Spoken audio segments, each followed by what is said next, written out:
Hola, soy el profesor Héctor Aponte Alequín y en este video les voy a hacer algunas aclaraciones sobre el ejercicio 1 de la unidad 1 del curso COPU 4137, Fundamentos de la Redacción para los Medios. Antes de proseguir, ¿qué tenemos ahí en esa imagen? Es un cuarto, una habitación, un aposento. Imagínense que es su cuarto, su habitación, su aposento y está así de regada, de sucia, de desordenada esa habitación. ¿Qué sensaciones sentiría una persona a quien usted invitara a su cuarto? Esa persona sentiría asco, probablemente repugnancia, desesperación. Si se le cae el celular no lo va a encontrar entre tanto desorden, tanto reguero, como diríamos en español puertorriqueño. Todas esas sensaciones son las mismas que la psicolingüista Peggy Anderson encontró en los sujetos de su estudio de 2003 cuando ellos leyeron párrafos desordenados. Algo así es como yo me siento cuando corrijo sus párrafos. Mentira, es broma, no me siento así, no siento esos sentimientos ni sensaciones de asco, ni repugnancia, ni nada de eso. Veamos a continuación el contraste con la siguiente imagen. Esta imagen es muy distinta de la anterior. Tenemos un cuarto en el que se puede caminar, podemos encontrar los objetos, hay luz, tiene un color rosa que suele dar paz y la persona que entra a este cuarto puede sentirse acogido, puede sentirse bienvenido o bienvenida a este cuarto. Esas son las sensaciones que Peggy Anderson, como les comentaba, encontró en los lectores de párrafos que sí tenían estructura. De modo que hay una cierta analogía entre la manera en que nos relacionamos con el mundo como lectores y la manera en que nos acercamos a un texto. Solemos también tener sensaciones psicológicas, reacciones al proceso de la lectura. Si la lectura es difícil, si el párrafo está desordenado, nos sentimos mal. Si el párrafo está ordenado, podemos trabajar con él como lectores. Esas nociones son las que tenemos que tener en cuenta cuando redactamos para los medios de comunicación. Fíjense que si usted es un buen observador o una buena observadora, se habrá dado cuenta de que incluso en esta imagen, aunque hay cierto orden, hay luz y hay claridad, tenemos un poquito de reguero. Fíjense que aquí queda un poco de desorden, hay una gaveta que está abierta y que tiene una ropa, parece que ropa interior fuera de la gaveta, que los zapatos no están en un área designada o que están al frente de la cama, así que podríamos tropezar con ellos y que estos elementos podríamos cuestionar la ubicación que tienen. ¿Qué nos dice esta imagen si la comparamos con el proceso de lectura o con el proceso de cálculo del párrafo, con el proceso de escritura? Que los párrafos, que los textos, que las oraciones siempre pueden mejorar. Por más que los editemos, siempre hay espacio para mejorar. Y esa es una motivación para seguir estudiando y entendiendo el proceso de la redacción. Con esta introducción vamos entonces específicamente a algunas nociones que me gustaría recalcar en ustedes sobre el ejercicio 1. Es importante que antes de entrar en estos temas y destrezas hayas leído detenidamente la presentación que contiene la discusión del ejercicio 1. En este video parto de la premisa de que ya leíste esa presentación y ya entendiste todo lo que pudiste sobre ese contenido. De modo que voy directamente a unas observaciones muy puntuales. ¿De acuerdo? Pues vamos adelante. Si usted está en la sección híbrida de este curso, probablemente no le he contado todavía que la mayoría de los ejemplos y de los ejercicios que trabajamos en el curso son reales. En estos casos, los dos ítems de este ejercicio publicaron en la página web de un periódico nacional y como los profesores de este curso conocemos a los editores, los llamamos y les dijimos, Estas oraciones no tienen concisión, precisión, claridad ni sencillez, tienen que editarlas. Y los editores editaron esas oraciones de modo que en la parte, en las lamillas que dicen corrección, esa fue la edición real que hicieron los editores de los periódicos y que publicaron finalmente en las páginas web de esos periódicos, esos diarios nacionales. En este caso particular, si recuerdan el ítem, en la clave, el juez dijo que no le parecía que nos hallemos ante eventos criminales inesperables, sino ante un resultado anticipable debido a que era la forma de actuar del acusado. Esta versión corregida atiende los errores del lenguaje que tenía la versión original en relación con la concisión, la precisión, la claridad y la sencillez. Sí podríamos decir que tiene concisión, que es concisa, que es sencilla, que es clara y que es precisa. Sin embargo, hay elementos que todavía podríamos mejorar. ¿Qué otra crítica se le puede hacer a esta oración, a esta versión? Pues, por un lado, es importante anotar que magistrado y juez no son lo mismo. Al parecer, la persona que escribió la oración original usó magistrado de forma incorrecta para demostrar que sabía sobre el lenguaje jurídico, cuando en realidad a lo que se refería era a juez. Ese es uno de los señalamientos que podemos hacerle. Por otro lado, podríamos señalar algo bien importante y es que esta oración nos sigue molestando por este factor. Nos hallemos. ¿Cuál es el problema de estos dos elementos? Que estos dos elementos incluyen al autor de este fragmento a la vez que acaparan al lector. El lector y el autor están incluidos en una situación que no es real para ellos. Imagínense que esta fuera una oración que está leyendo un reportero de radio o de televisión y la está leyendo en el estudio. Y en el estudio de radio o de televisión dicen nos hallemos ante eventos criminales, pero en ese estudio literalmente no nos estamos hallando frente a los eventos criminales. Este rasgo a este rasgo se le conoce como la primera persona, el yo o el nosotros, y es una de las características de la oralidad de la lengua hablada que iremos eliminando y que nos anticipa a la unidad 2. En la unidad 2 estudiaremos los rasgos de la oralidad de la lengua hablada que se cuelan, que se filtran en la escritura y este es uno de ellos. Esta primera persona no la debemos usar ni en la redacción académica ni en la redacción informativa para los medios de comunicación. ¿Por qué? Porque incluye al lector en una situación que no es real y se incluye al emisor también, al redactor. De manera que es una marca o una huella del autor que no debe estar en la escritura mediática básica, fundamental o informativa. Y tal vez ustedes pueden argumentar, profesor, pero ¿qué sucede con las columnas de opinión que se incluyen, que tienen al redactor, al emisor, opinando, que tienen esa primera persona, ese yo, ese nosotros? Bueno, lo que sucede con las columnas de opinión y otros géneros que sí incluyen a los lectores es que no forman parte de la redacción básica. Son redacciones más complejas. En la base, en el fundamento, en el cimiento, debemos aprender primero cómo desprendernos de nosotros mismos, cómo hacer un texto que se acerque a la objetividad, no que tenga objetividad, porque eso es imposible, pero que se acerque a lo objetivo para entonces añadir lo subjetivo. En otras palabras, el fundamento de la redacción para los medios es la información. ¿Cuándo puedo opinar? Cuando ya sé informar, cuando tengo los datos. ¿Por qué? Porque si empiezo opinando voy a tener opiniones vacías, carentes de fundamento.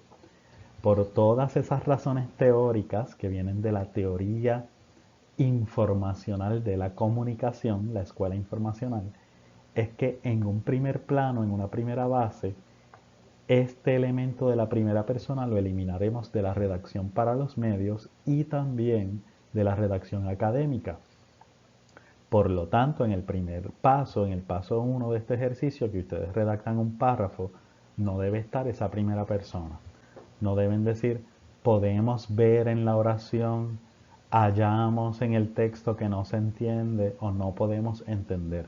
No podemos usar esas palabras, tenemos que usar la tercera persona impersonal.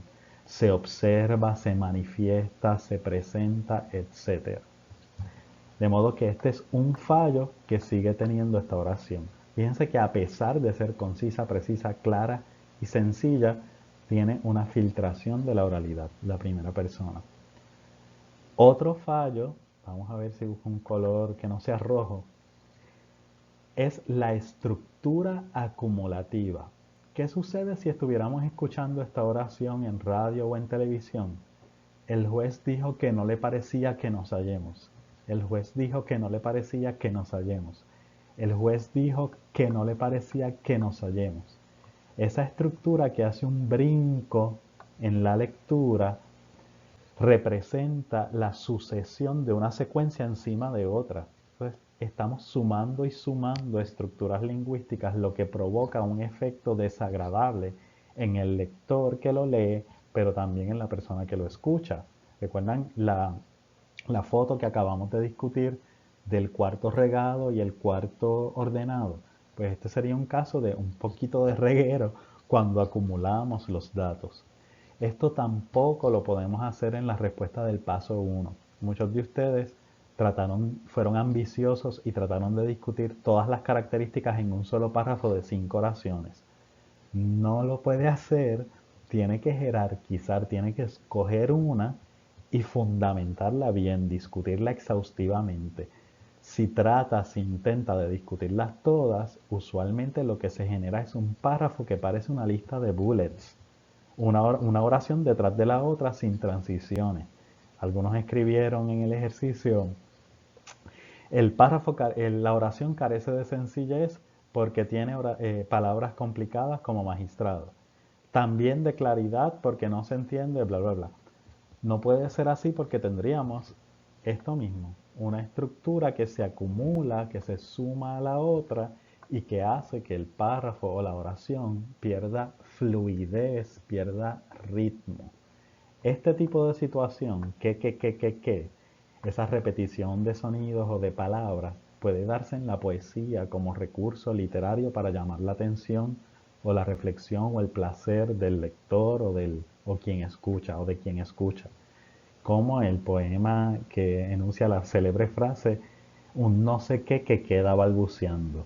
Pues ese poema, pues no hay problema con la repetición del qué, pero en este caso crea dificultad al leerlo y al escucharlo. Recuerden que estas nociones hay que aplicarlas no solo en la reescritura, sino también en el párrafo académico que ustedes escriben en el paso 1. Por eso les hago unos cuantos consejos en la próxima laminilla.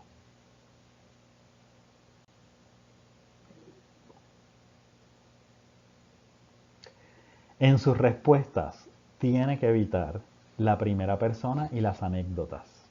Ejemplo, pienso que la oración no se entiende. No, que tenemos aquí la primera persona.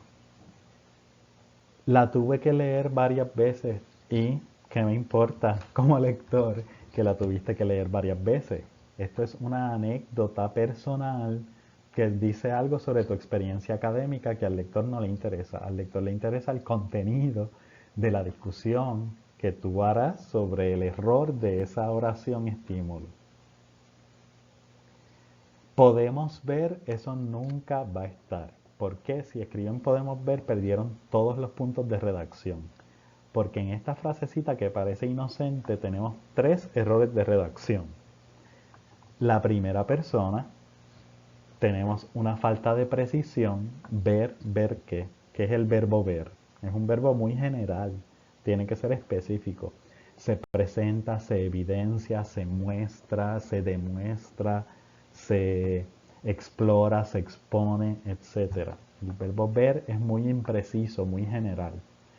Y por último, esto es un circunloquio, porque podemos ver, si se puede ver, pues se ve. De modo que en vez de podemos notar, podemos exponer, podemos presentar, se presenta, se expone. Tampoco deben hacer referencia al ítem anterior o al ítem siguiente. ¿Por qué? Porque ese breve párrafo que ustedes redactan en el paso 1 es un texto, es académico, no es para publicarse en los medios, pero de todos modos es un texto autosuficiente. No puede depender de un ítem anterior o un ítem siguiente. De modo que no van a incluir oraciones como esta. Esta oración se entiende más que la primera. ¿Y qué me importa? ¿Qué tiene que ver una con la otra? Las instrucciones dicen que las compares y las contrastes. No, las instrucciones no dicen compara el ítem 1 con el ítem 2. ¿Y cuál es el ítem 2? ¿Cuál es la primera oración? Este tipo de frases no deben estar. Por otro lado, debe evitar la falta de estructura o, como le comenté en la laminilla anterior, la estructura acumulativa, el tratar de discutir todas las características una detrás de la otra sin que ninguna esté jerarquizada como la que más afecta o la que le llama a usted más la atención, y de esa forma usted puede aportar algo. Es mejor seleccionar una de las características para discutirla bien, de manera profunda, y de esa manera jerarquizar su propuesta como estudiante acerca del fallo de esa oración y estímulo.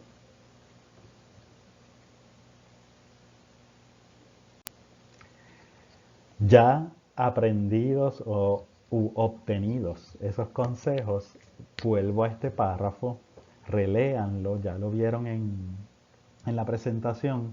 Recuerden que esta es una respuesta modelo de un estudiante que tomó este examen. Antes este ítem era parte de un examen de esta clase y este estudiante tuvo todos los puntos, tuvo esta respuesta perfecta. Este párrafo puede mejorar, pero tiene todos los elementos que les pedimos como requisitos mínimos. Tiene una oración de inicio. Fíjense en la estructura de esa oración de inicio, el planteamiento que hace un statement, un planteamiento. Escribir para los medios es un proceso de revisión constante que requiere disciplina, de modo que vincula la escritura para los medios con los conceptos de revisión y disciplina.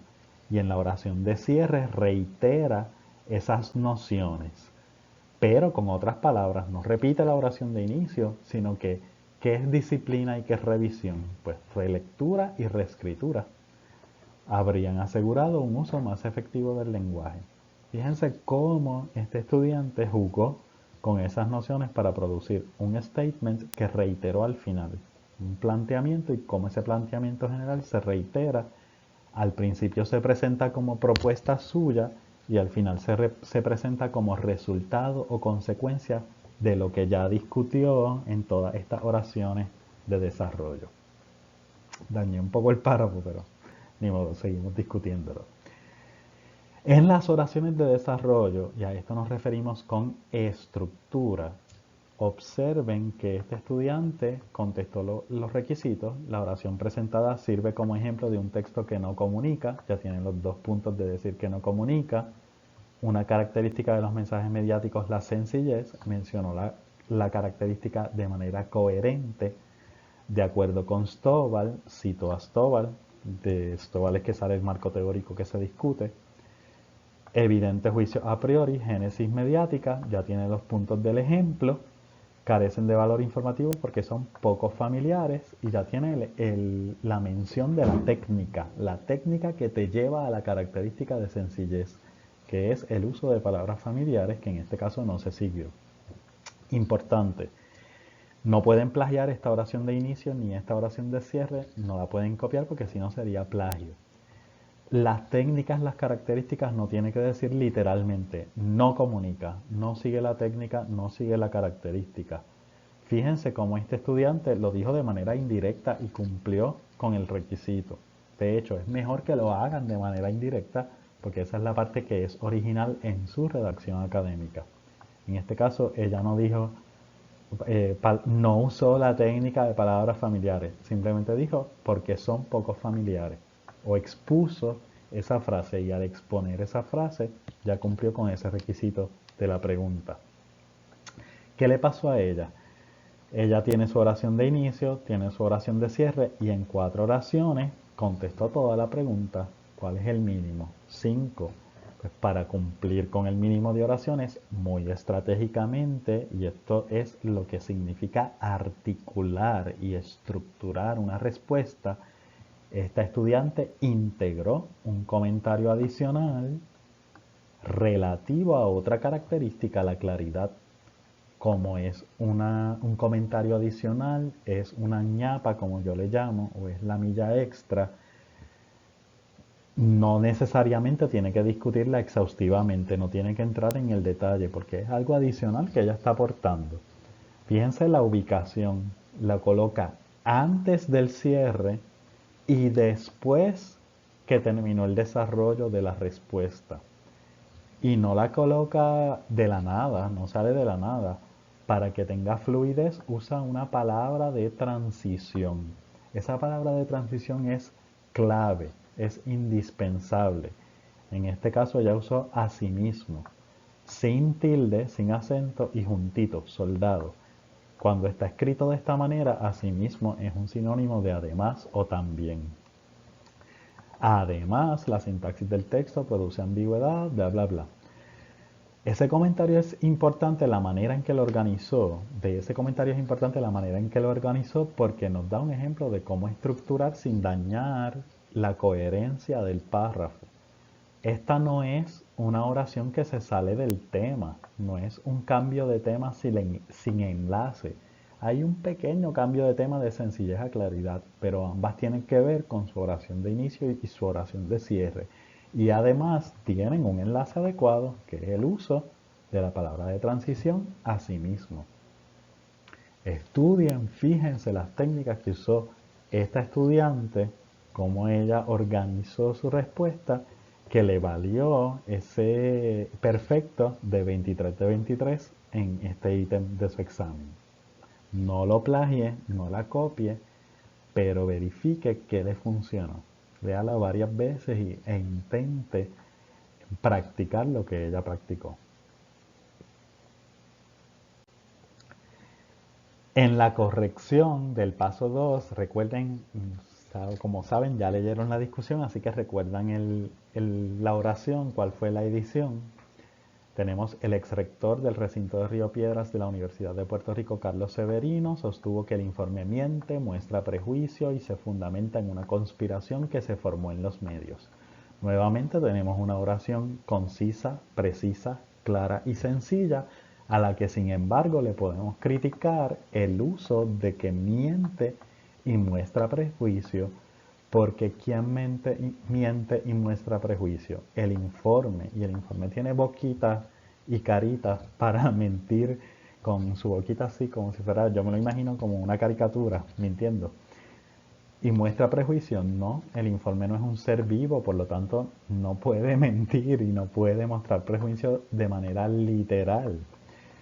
Sin embargo, así que le podemos criticar este uso figurado o esta metáfora indirecta.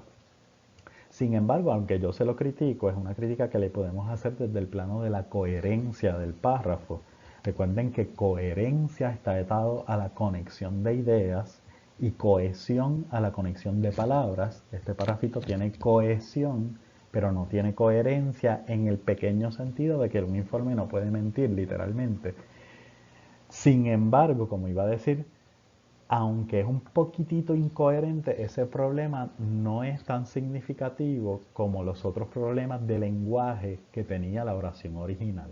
Así que podemos sacrificar un poquito esta mínima incoherencia a favor de comunicar un mensaje claro, preciso, conciso y sencillo.